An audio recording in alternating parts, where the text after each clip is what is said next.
మల్లికార్జున స్వామి ఆలయం చుట్టూ ఎత్తైన గోడ ఉంది. ఈ గోడ సుమారు 20 అడుగుల ఎత్తు ఉంటుంది.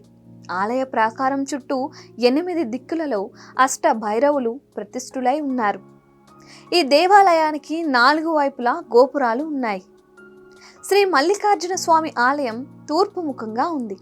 గర్భాలయం చిన్నది. గర్భాలయంలోని 6 అంగుళాల ఎత్తు 8 అంగుళాల వెడల్పు ఉన్న శివలింగమే మల్లికార్జున శివలింగం. మల్లికార్జున దేవాలయంలో కళ్యాణ మండపం ప్రసిద్ధి చెందింది. ఇది విశాలమైన ప్రదేశం. ఇక్కడ లోక కళ్యాణార్థం మల్లికార్జున భ్రమరాంబల కళ్యాణం నిత్యం జరుగుతూనే ఉంటుంది.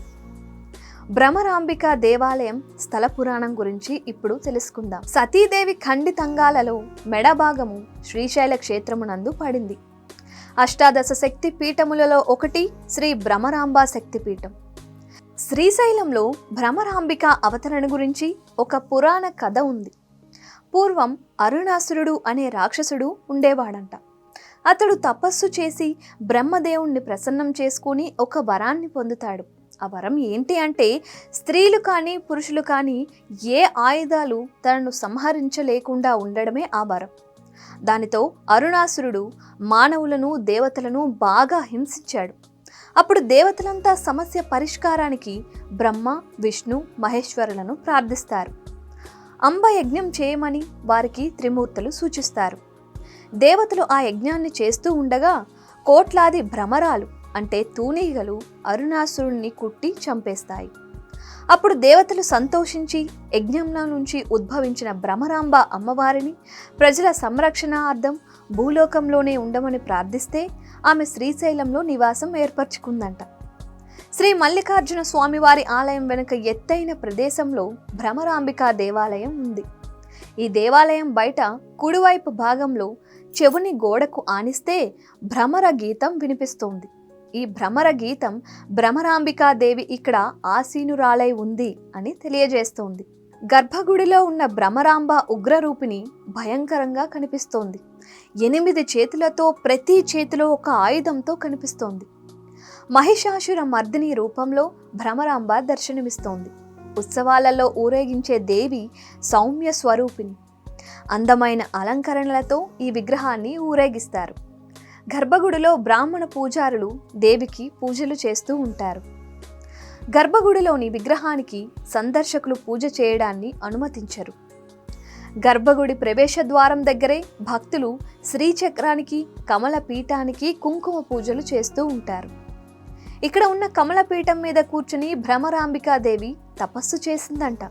స్థల పురాణం చూసుకున్నట్లయితే నల్లమల లోతట్టు ప్రాంతమైన భైరాపూర్ చెరువు దగ్గర వెలిసిన భ్రమరాంబ అమ్మవారికి చాళుక్యులు రెడ్డిరాజులు మరియు విష్ణుకుండినుల పాలనలో ఈ దేవాలయం నిర్మించబడిందని చరిత్ర చెబుతోంది.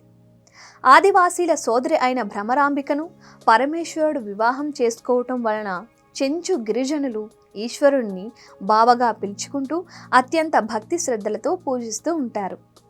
మహాశివరాత్రి రోజున పూర్వం నుంచి చెంచులే ప్రత్యేకంగా శివపార్వతులకు కళ్యాణం చేసే పద్ధతి నేటికి కొనసాగుతూనే ఉంది.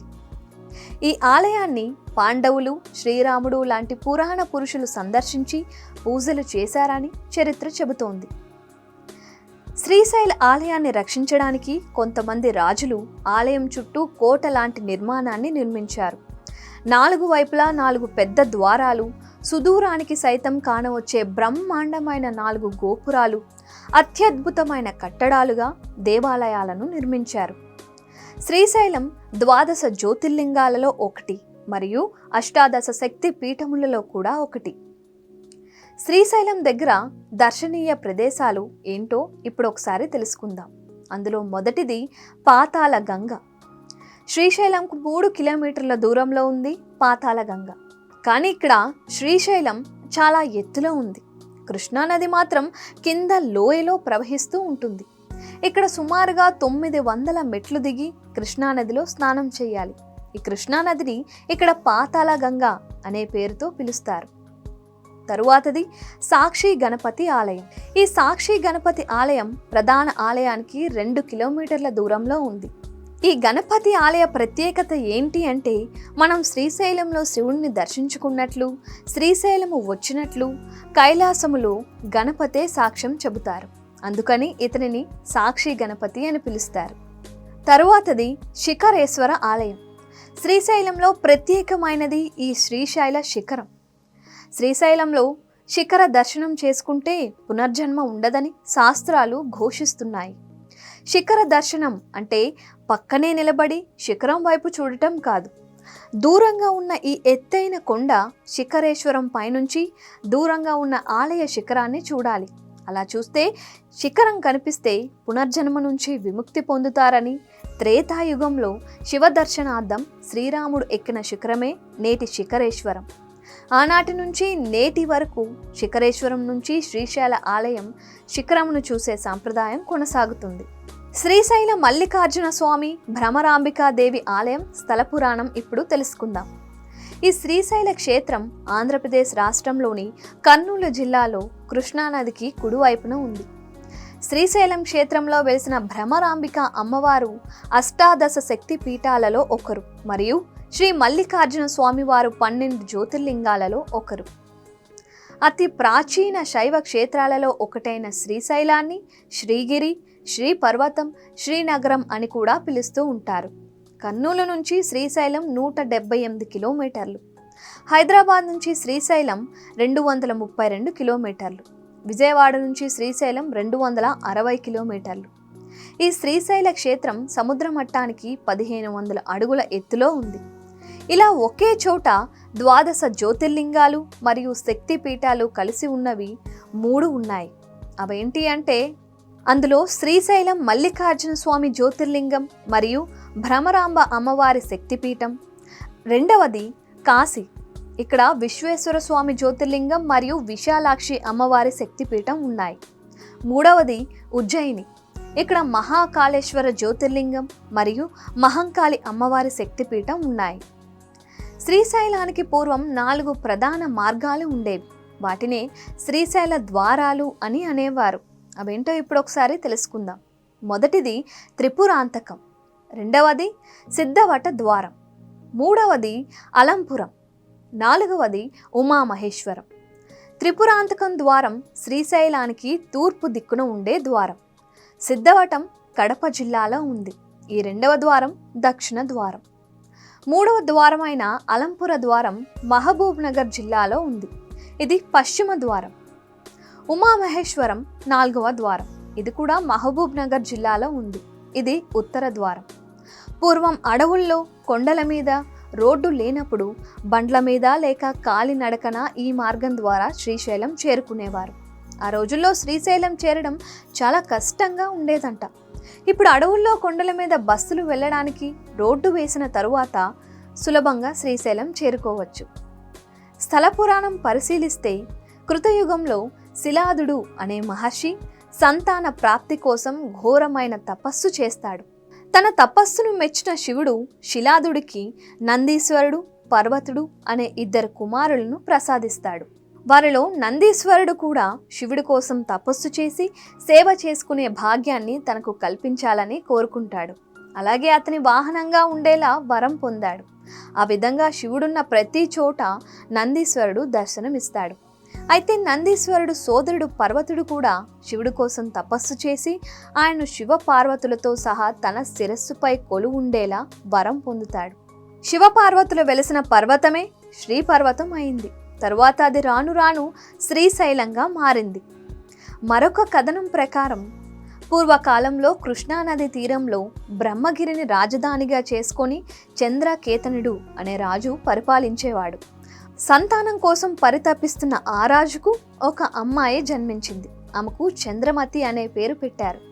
ఆమె పుట్టిన తరువాత రాజపురోహితులు అతని జైత్రయాత్ర ముహూర్తం పెట్టారు. చంద్రకేతుడు బ్రహ్మగిరి నుంచి మొదలుపెట్టిన జైత్ర యాత్రను రాజ్య విస్తరణ కోసం కొన్నేళ్ల పాటు అలా కొనసాగిస్తూనే ఉన్నాడు. అలా కొంతకాలం గడిచిన తరువాత చంద్రకేతుడు జైత్రయాత్ర ముగించి తిరిగి బ్రహ్మగిరి రాజ్యానికి చేరుకున్నాడు. అప్పుడు అంతఃపురంలో ఓ అందమైన కన్యను చూసి చంద్రకేతుడు మనసు పారేసుకొని ఆమెను ఎలాగైనా దక్కించుకోవాలి అని వెంటపడసాగాడు. అది చూసిన అతని భార్య ఆమె మరెవరో కాదు, మన కూతురు చంద్రమతి అని చెప్పినా చంద్రకేతుడు పట్టించుకోలేదు. చంద్రమతి చేతులు జోడించి, నేను మీ కుమార్తెను, నన్ను వదిలిపెట్టండి అని వేడుకున్నా అతను కామంతో ఆమెను లోబర్చుకోవడానికి ప్రయత్నిస్తాడు. దీంతో ఆమె బ్రహ్మగిరిని వదిలి కృష్ణానది దాటి నల్లమల కొండల్లోకి పరుగు తీసింది. అక్కడ ఓ గృహలో దాక్కుంటుంది. దీంతో ఆమె కోసం చంద్రకేతుడు ఆ గృహ బయటే కాపు కాశాడు. శివభక్తురాలైన చంద్రమతికి మరో దారి లేక తన తండ్రి నుంచి తనను కాపాడాలి అని శివుడిని ప్రార్థించింది. ఆమె ప్రార్థనను ఆలకించిన శివుడు చంద్రకేతుడిని ఆకుపచ్చ శిలగా మార్చేశాడు. ఆ శిల దొర్లుకుంటూ పోయి పాతాళ గంగలో పడింది. అందువల్లే అక్కడి నీరు పచ్చగా ఉంటాయని భక్తులు నమ్ముతూ ఉంటారు. గుహ నుంచి బయటకు వచ్చిన చంద్రమతి ఇక్కడ ఒక అద్భుతాన్ని చూస్తుంది. ఒక ఆవు పొదుగు నుంచి కారుతున్న పాలధారతో పొదల్లో అభిషేకం అవుతున్న శివలింగాన్ని చూసి అప్పుడు ఆమె ఆ శివలింగానికి ఆలయాన్ని నిర్మించి స్వామివారిని నిత్యం మల్లెపూలతో పూజ చేసేది. ఆమె భక్తిని మెచ్చిన శివుడు ప్రత్యక్షమై, నీకు ఏం వరం కావాలో కోరుకో అని అడుగుతాడు. అప్పుడు చంద్రమతి మీరు ఇక్కడే వెలిసి ఉండాలని కోరుకుంటోంది. అందుకే ఆ ఆలయానికి మల్లికార్జున స్వామి ఆలయంగా పేరు వచ్చిందని పూర్వీకులు చెబుతూ ఉంటారు. ఆలయ వర్ణన ఇప్పుడు చూద్దాం. శ్రీ మల్లికార్జున స్వామి వారి ఆలయం శిఖరేశ్వర ఆలయంలో కొలువు తీరిన వీర శంకరుడు కాలక్రమంలో శిఖరేశ్వరుడు అయ్యాడు. ఆలయం ఎదురుగా ఉన్న క్రీస్తు శకం 1398 నాటి శాసనాన్ని బట్టి అప్పటికే ఈ శిఖరం మీదకి భక్తులు వెళ్లే ఆచారం ఉన్నట్లు తెలుస్తోంది. పాలధార, పంచధారలు. మల్లికార్జున స్వామివారి ప్రధాన ఆలయం నుంచి 3 కిలోమీటర్ల దూరంలో శిఖరేశ్వరంనకు సాక్షి గణపతి గుడికి మధ్యగా హటకేశ్వరము సమీపంలో అందమైన లోయలో ప్రశాంత ప్రదేశంలో జగద్గురు శంకరాచార్య తపమాచరించిన ప్రదేశం ఉంది. ఇక్కడ శిలపై శంకరుని పాదముద్రలు ఉన్నాయి. కొండ పగులుల నుంచి పంచధార అంటే 5 ధారలతో ఉరికి వచ్చే జలాలు చల్లగా ఎండ వానలతో సంబంధం లేకుండా నిరంతరం ప్రవహిస్తూనే ఉంటాయి. ఈ స్థలం యొక్క ప్రత్యేకత ఏంటి అంటే ఒక్కొక్క ధార ఒక్కొక్క రుచితో ఉంటుంది అంట. ఒక ధార నుంచి జలము సేవించి పక్కనే ఉన్న మరొక ధారను సేవిస్తే ఆ మార్పు తెలుస్తోంది. ఈ జలధారలు 6 అడుగులు మాత్రమే ముందుకు ప్రవహించి అక్కడే ఇంకిపోవటం విశేషం. హటకేశ్వరం. హటకేశ్వరం ఆలయం శ్రీశైలం నుంచి సుమారు 4 కిలోమీటర్ల దూరంలో ఉంది. ఈ హటకేశ్వరుడు అద్భుతమైన దృశ్యాల మధ్య కొలువై కనిపిస్తాడు. ఈ పరిసరాలలోనే శ్రీ ఆదిశంకరాచార్యుల వారు నివసించారు. పరమశివుడు అటిక అంటే ఉట్టి కుండ పెంకులలో వెలియడంతో ఈ ఆలయంలోని ఈశ్వరుడిని అటకీశ్వరుడు అనేవారు. రాను రాను అది కాస్త హటికేశ్వర స్వామిగా మారిపోయింది. హటకేశ్వర నామంతో ఆ ప్రాంతానికి రాకపోకలు సాగించే భక్తుల మాటగా హటకేశ్వరంగా పిలువబడుతోంది. ఇక్కడ చెంచులు, ఆదివాసీలు నివసిస్తారు. మేడి చెట్టు. శ్రీశైలం వచ్చిన భక్తులు ఈ మేడి చెట్టును సందర్శించి చెట్టు చుట్టూ ప్రదక్షిణలు చేస్తారు. ఈ చెట్టు 3 చెట్ల కలయిక. ఇందులో మేడి, జువ్వి మరియు రావి చెట్లు కలిసి ఉన్నాయి. ఈ చెట్టు చాలా ప్రాచీనమైన చెట్టు. ఈ చెట్టుకు ప్రదక్షిణలు చేస్తే కోరికలు నెరవేరుతాయని భక్తులు నమ్ముతారు. దత్తాత్రేయ మహర్షి ఈ చెట్టు దగ్గరే తపస్సు చేశాడంట. తరువాత క్షేత్రపాలకుడు. ఈ శ్రీశైల క్షేత్రానికి క్షేత్రపాలకుడు వీరభద్రస్వామి. ఈయన ఆలయం పోస్టాఫీసు దగ్గరలో ఉన్నది. ఈ వీరభద్రస్వామి దేవాలయానికి పై కప్పు లేదు. అందువలన ఈ వీరభద్రస్వామి బయలు వీరభద్రస్వామి అంటారు. ఇక్కడ వీరభద్రస్వామి విగ్రహంతో పాటు భద్రకాళి విగ్రహం, అమ్మవారు కూడా ఉన్నది. తరువాతది గ్రామ దేవత. శ్రీశైలానికి గ్రామ దేవత అంకాలమ్మ అమ్మవారు. కరివెనవారి సత్రం ఎదురుగా అంకాలమ్మ అమ్మవారి ఆలయం ఉంది. గ్రామ దేవతను దర్శించుకొని ఇతర దేవతల దర్శనానికి వెళ్ళడం ఇక్కడి సాంప్రదాయం.